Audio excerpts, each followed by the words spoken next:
नमस्कार। प्रजापिता ब्रह्मा कुमारी ईश्वरी विश्वविद्यालय आज ज्ञान मंथन स्टूडियो आया हुआ है गुलजार ऊपर। जब हम यहाँ आए तो बहुत ही सुंदर नज़ारा और साथ ही साथ एक दिव्य आत्मा से मुलाकात हुई।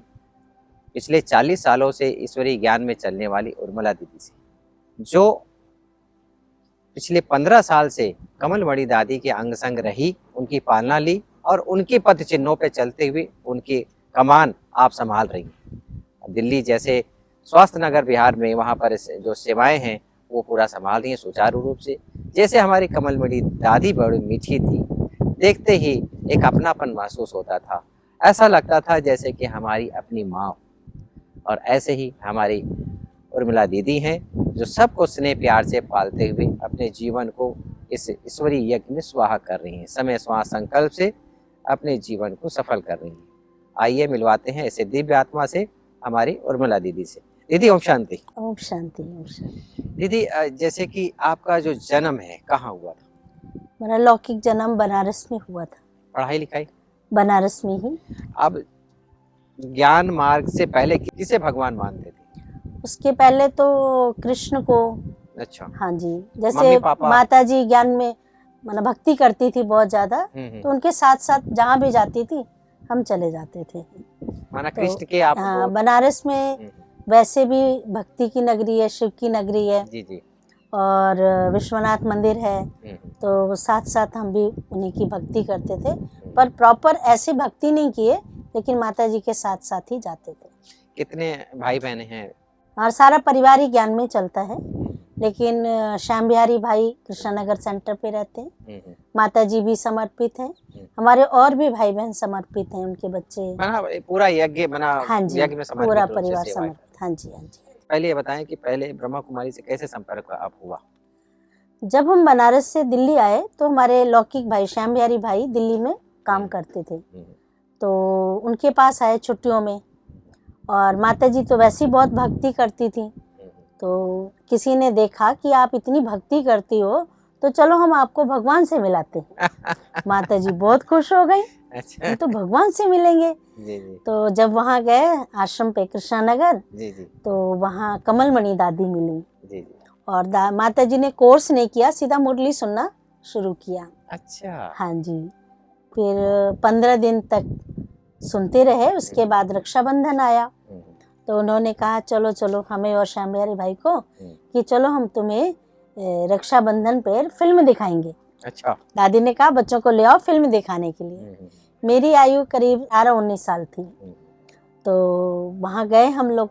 जैसे हम आश्रम गए, कमलमणि दादी को देखा, बस देख के ऐसा लगा कि बस मैं सही जगह पे आ गई। अपनापन महसूस। अपनापन। मुझे ऐसा लगता था कि मैं भी सन्यासी बनूं। बचपन से था कि मैं भी ऐसे कोई कथा सुनाऊं, गिरवे वस्त्र पहनूं। अच्छा। ऐसे। और दादी को जैसे ही देखा ना, वाइट ड्रेस में, और दादी के बाल ऐसे खुले हुए, और इतनी सुंदर थी दादी, एंजेलिक रूप था, बिल्कुल फरिश्ता लग रही थी। तो मुझे लगा कि मैं सही जगह आ गई। और दादी ने जैसे राखी बांधा, तो राखी बांधते ही दादी ने कहा तुम मेरे पास रहोगी। ऐसे पहले ही शब्द दादी का था। अच्छा। तो मैंने कहा सिर हिलाई। हाँ, कोई जान पहचान नहीं, कुछ नहीं। अच्छा। और कृष्णनगर प्रेस थी। पहला शब्द यहाँ रहोगे। हाँ। और आपने हाँ बोल हाँ बोल दिया, कुछ सोचा नहीं समझा नहीं। काशी करवट खाते। बिल्कुल। और भाई लोग रहते थे वहाँ, 10 भाई, आतम भाई, लक्ष्मण भाई, सारे वहीं रहते थे। अच्छा। प्रेस थी वहाँ। जी जी। कमलमणि दादी रहती थी और उनके साथ कोई कन्या नहीं थी। तो मुझे तो बहुत अच्छा लगा, इतना प्यार मिला भाइयों का, दादी का। तो मैंने संकल्प कर लिया कि मुझे दादी के पास रहना है। और दूसरे दिन से ही हम लोगों ने कोर्स करना शुरू किया। तो बहुत अच्छा लगा। तो उसी समय से आप पूरा परिवार हाँ जी, हाँ जी। आपके भाई और पहले मैं समर्पित हुई, फिर माता जी हुई, फिर श्याम बिहारी भाई हुए, फिर इससे पूरा परिवार ज्ञान में चल गया। हमारी बहनें, भाई, उनके बच्चे सब। जब आप सेंटर पे, जैसे कि एक नेचुरल है कि सारा परिवार जब ज्ञान में हो गया, फिर एक डिसीजन होता है लाइफ का कि हमें शादी करना है, कि ब्रह्मा कुमारी संपूर्ण रूप से आपने संकल्प किया ही था दादी को देख के। फिर भी घर परिवार से मामा चाचा तातू ताऊ से कोई ऐसा आपको विघन नहीं आए कि भाई? वैसे तो मैं बचपन से ही ये कहती थी, 7 साल की आयु से, कि मैं शादी नहीं करूंगी। अच्छा। बचपन से अपने आप ऐसे आता था, बल्कि मेरे मजाक उड़ाते थे सब, ऐसे कैसे हो सकता है। मैं कहती नहीं, मैं शादी नहीं करूंगी, जी। मैं सदा माता जी के साथ रहूंगी, अच्छा। ऐसे बोलती थी अपनी माँ के लिए। जी। तो जब ज्ञान मिला तो नेचुरली कुछ लोगों ने कहा भी, क्यों नहीं शादी कर रहे हैं, क्यों नहीं ऐसे आश्रम पे रख दिया, ये कर दिया। लेकिन मेरा एक दृढ़ विश्वास था कि मुझे शिव बाबा का बन गई तो बन गई बस। और पापा जी पापा थे नहीं, पापा 7 साल की आयु से शरीर छोड़ दिया था। तो माता जी को, भैया को भी ये विश्वास था कि नहीं, ये स्थान बहुत अच्छा है, ज्ञान बहुत अच्छा है और परिवार बहुत अच्छा है, इससे बढ़ के और कुछ नहीं है। तो इस कारण हमने संकल्प कर लिया। और सबसे बड़ी बात कि नियम है कि 1 साल के बाद या 6 महीने के बाद, मैं 1 महीने के बाद ही, अच्छा, हम पूरा परिवार मधुबन गए। अच्छा। भाई, माता जी, मैं, और उसके बाद समर्पित हो गए। कब पहली बार मधुबन कब आए थे आप? 85 में। 85 में। हाँ, तो मधुबन में जब पहली बार आप अपने पांडव भवन में गए, हाँ, विशेष क्या फीलिंग आई आपको? उस समय देखिए, ज्ञान तो एकदम 1 महीने का ही ज्ञान था जी। और सबने, जगरूप भाई ने कोर्स कराया था। तो कहा कि बाबा से मिलना, तो बाबा से दृष्टि लेना, और बाबा पूछेंगे कि 5000 वर्ष पहले मिले हो, तो कहना कि हाँ मिले हैं। इतना पाठ पढ़ा के भेजा था। जो कि ये मुरली में भी आता है। हाँ, तो नए नए थे ना एकदम। जी। तो फिर जैसे ही बाबा से मिलने गए, तो उन दिनों तो 2-2 बार मिल लेते थे। हाँ, तो जैसे मिलने गए, हाँ, तो बाबा ने पूछा, क्वेश्चन ही चेंज कर दिया बाबा ने। अच्छा। बाबा ने ऐसे हाथ में टोली देना था, हाँ। हाथ में टोली लिए, मेरा हाथ ऐसे दृष्टि दे रहे हैं, हाँ। और बाबा ने कहा, निश्चय बुद्धि हो। अच्छा। हाँ, मैं तो दृष्टि ली जा रही हूँ। फिर हाँ। बाबा ने पूछा, हाँ। निश्चय बुद्धि हो। तो अच्छा। मैं ऐसे सिरे लाई, तो बाबा ने कहा, विजयी। अच्छा। बेहद सेवादारी बनोगी, ऐसे शब्द। हाँ, और बेहद सेवादारी बनोगी। वाह। पर मुझे अर्थ समझ नहीं आया बाबा ने क्या बोला। तो मैंने कहा अच्छा ठीक है, खुश हो गई मैं। लेकिन वही जो बाबा का वरदान था ना कि बेहद सेवादारी बनोगी, वो मुझे अभी तक चला रहा है। बेहद में रहती है। बेहद छोटी मोटी बातें आती हैं तो आती है और जाती है। उसके कारण बातों का काम है आना। जी जी जी।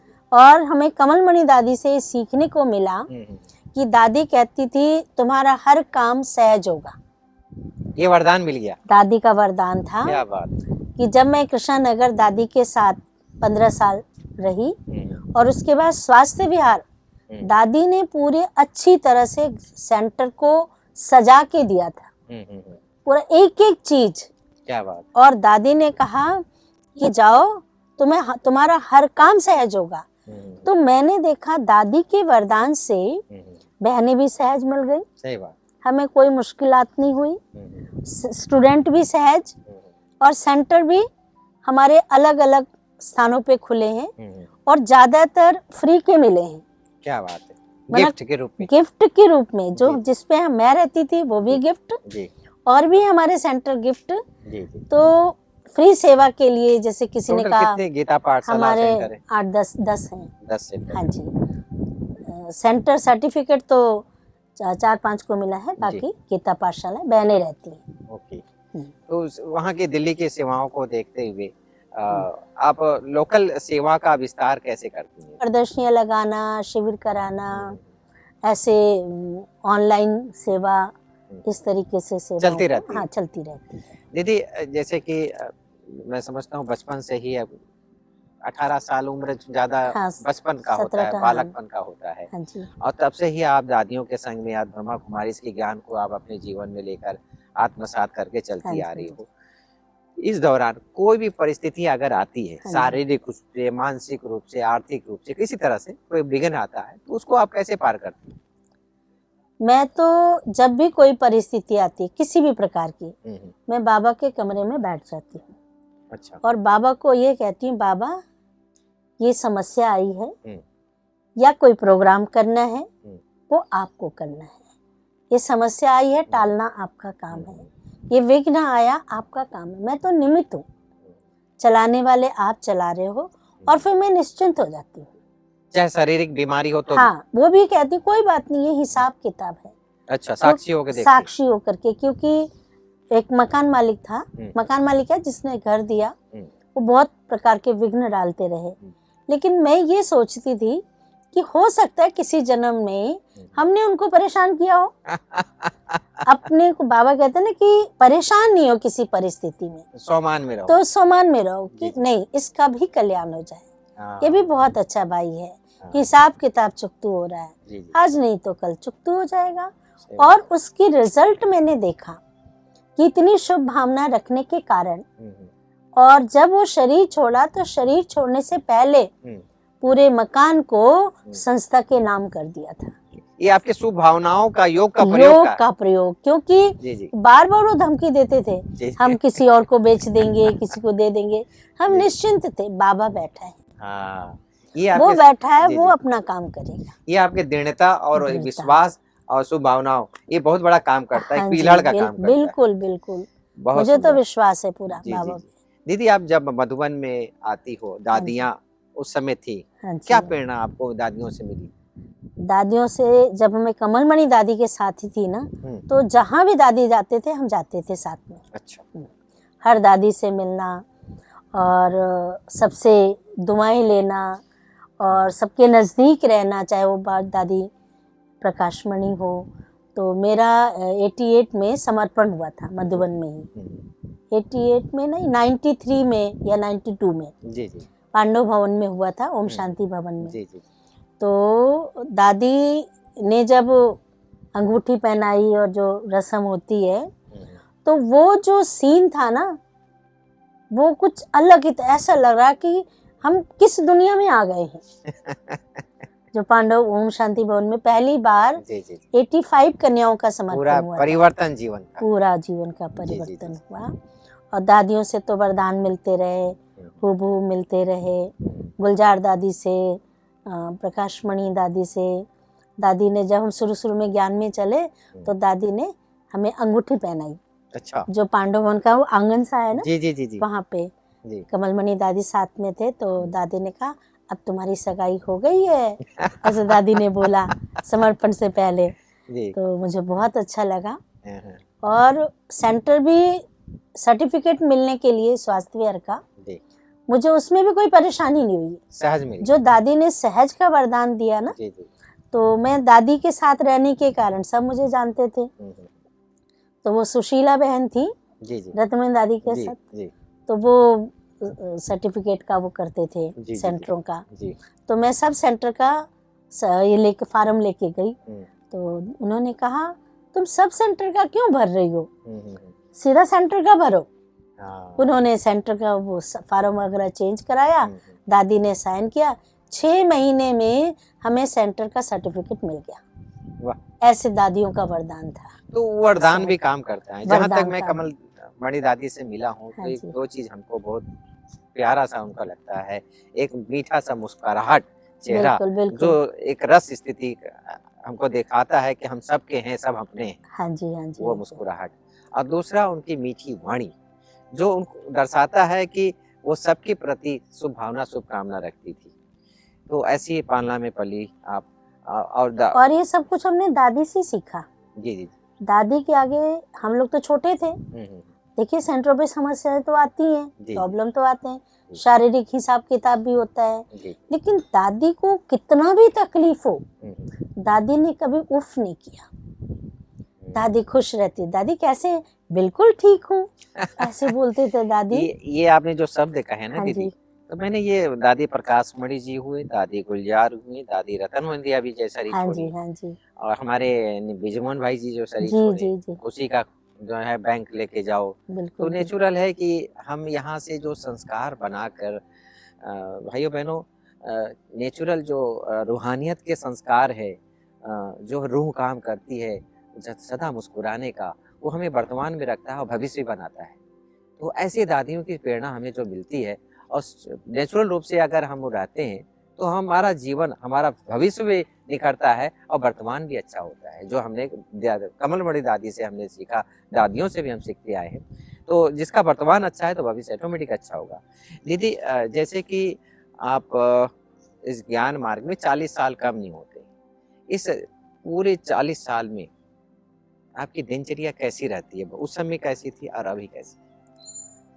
जब मैं दादी को देखी ना, तो दादी की दिनचर्या से अपना हमने शुरुआत की। अच्छा। दादी को मुरली पढ़ने का बहुत शौक था। हम्म, वो अमृत वेले योग के बाद वो मुरली पढ़ते थे अच्छा। और मुरली सुनाने से पहले 2 बार पढ़ लेते थे। हम्म, सेम मैंने भी दादी से सीखा हम्म, कि मैं मुरली सुनाने से पहले 1-2 बार मुरली पढ़ लेती हूँ। दादी को लिखने का बहुत शौक था अच्छा। और दादी की इतनी अच्छी राइटिंग थी, सिंधी में लिखते थे, बहुत ही सुंदर राइटिंग और जैसे मोतियों की तरह अच्छा। ऐसे दादी। और चार्ट भी दादी से ही हमने सीखा, क्योंकि जब हम शुरुआत किए तो जगरू भाई चार्ट बना के देते थे कि सारे 1-1 महीने का चार्ट।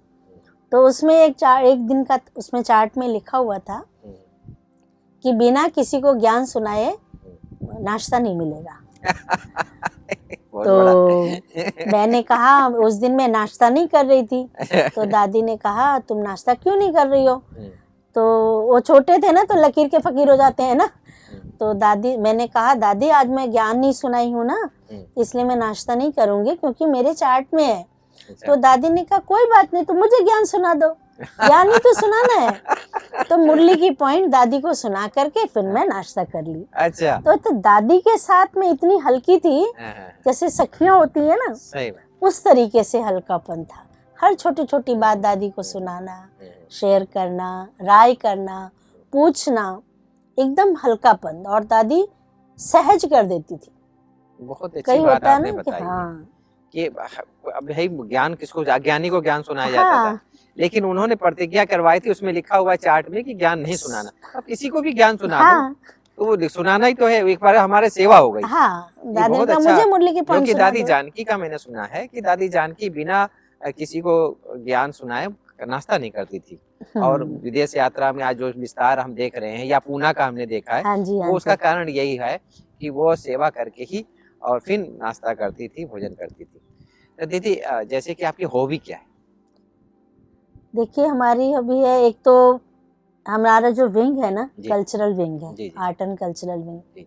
मुझे गीत गाने का शौक था, बचपन से बच्चों का डांस सिखाना, तैयार करके मधुबन में ले आना ग्रुप, अच्छा। बच्चों का ग्रुप। जब हम छोटे थे तो ये काम करते थे, छोटे अच्छा। छोटे बच्चों का तो आप नाटक वो का। बाल व्यक्तित्व शिविर में भी आए होंगे? हाँ आए हुए हैं। अच्छा। मैंने बच्चों का ग्रुप तैयार करके मधुबन लेके आना, अकेले ग्रुप तैयार करके 10-10, 15-15 का ऐसे ग्रुप, नाटक का, डांस का, मोनो एक्टिंग चलता था।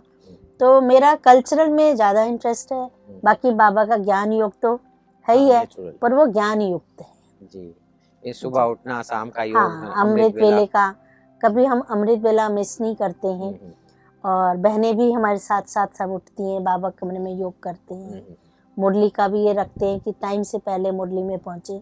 दीदी ज्ञान मार्ग में एक शब्द आता है अशरीरी अवस्था। ये अशरीरी अवस्था का परिभाषा क्या है? अशरीरी अवस्था माना कि ये नहीं कि हम खो गए और कुछ सुध बुध नहीं है, ऐसा कुछ नहीं। अशरीरी माना कि हम कार्यवार कर रहे हैं, लेकिन इससे कुछ समय जब हम चाहें डिटैच हो जाएं, सेकंड के लिए उड़ जाएं। ये अभ्यास बार बार करते रहेंगे ना, तो देह या दुनिया खींचेगी नहीं। इसको कहते हैं अशरीरी, शरीर में रहते हुए उसमें फंसना नहीं, डिटैच हो जाना। चाहे वो साउंड पोल्यूशन हुआ, कुछ भी हो, चाहे शोर हुआ, कैसा भी माहौल हो, अगर बुद्धि की लाइन खिंच गई तो। ये आपने एक शब्द और कहा, देह। देह भी ना खींचे, देह भी ना खींचे, देह तो भी कई बार छोड़ने के बाद होता है ना वो। हाँ, देह भी शरीर में रहते हुए भी कैसे देह तो खींचेगा वो। हाँ, लेकिन वही ना डिटैच होने का अभ्यास। अच्छा, बार बार डिटैच होने का अभ्यास। तो इसका पहला नींव हम सोल कॉन्शियस से डालें। हाँ, कि मैं इस शरीर में हूँ, मैं आत्मा बस बाबा से जुड़ गई हूँ देह में, लेकिन ऐसा हल्कापन। और कई बार इससे फरिश्ता बन करके जैसे हम उड़ रहे हैं, और उससे इतना पर हल्कापन होता है कि जैसे कई बार हम एक स्थिति में बैठे हुए हैं, दर्द हो गया, ये हो गया, महसूस ही नहीं होता है। वो दर्द भी ठीक हो जाता है, पता ही नहीं चलता है दर्द कहाँ गया। बहुत सुंदर। हाँ। दीदी आपसे बातें करके बड़ा ही अच्छा लग रहा है। चलते चलते आज की युवाओं को आप संदेश दिए जो बीड़ी सिगरेट तंबाकू गुटखा खाते हैं और वो अपने जीवन को निर्व्यसनी बनाना चाहते हैं लेकिन नहीं बन पा रहे, उसके लिए क्या उपाय अपनाएं? उनके लिए ये संदेश देना चाहते हैं कि आज उन्हें खुद का ज्ञान नहीं है। आज लोग बीड़ी तंबाकू शराब सिगरेट क्यों पी रहे हैं? वो सोचते हैं इसको पीने से शायद मुझे शांति मिल जाएगी, शायद मेरा गम भूल जाएगा, शायद मुझे खुशी मिल जाएगी।